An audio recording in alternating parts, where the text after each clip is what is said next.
સુરત મહાનગરપાલિકાના ડેપોની મુલાકાત લેતા મહેશ અણધણને માલુમ પડ્યું કે સુરતની જીવાદોરી સમાન 175 બીઆરટીએસ બસ ડેપોમાં ધૂળ ખાય છે। પાલિકા બસને રઝળતી હાલતમાં છોડીને ભૂલી ગઈ હોય તેવો ઘાટ જોવા મળ્યો હતો। એક બાજુ સુરતના હજારો મુસાફરોને આખો દિવસ ધક્કામુક્કી અને ખીચોખીચ ભીડનો સામનો કરવો પડી રહ્યો છે, ત્યારે બીજી તરફ 175 બસો ધૂળ ખાતી અને ભંગાર હાલતમાં પડી છે। આ સાથે મહેશ અણધણે જણાવ્યું કે પાલિકાના અધિકારીને જાણ કરતા જવાબ મળ્યો કે 40 બસ બંધ હાલતમાં છે, જ્યારે હંસા ટ્રાવેલ્સના ડેપો પર પરિસ્થિતિ જુદી જ બતાવે છે, જે શંકા ઉપજાવે છે। શું 175 બસો પાલિકાના ચોપડે હયાત અને ચાલુ અવસ્થામાં બતાવે છે તેવો પ્રશ્નો પણ ઊભા થયા છે। જાણીએ સમગ્ર વાત વિશે।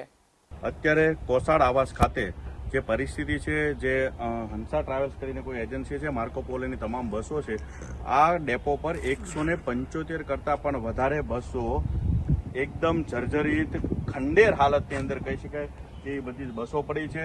અને આના કારણે મુખ્ય પ્રોબ્લેમ એ થયો છે કે શહેરની અંદર હાલમાં જેટલા પણ રૂટ શરૂ છે એ રૂટની અંદર લોકોને ખીચોખીચ ભરાઈને જવું પડે છે। આવી પરિસ્થિતિ છે, ત્યારે ખાસ ધ્યાન એ છે કે આટલી બધી બસો બંધ હોવા છતાં પણ શા માટે કોઈનું ધ્યાન નથી? આ પરિસ્થિતિ પાછળનું શું જવાબદાર કારણ હોઈ શકે છે?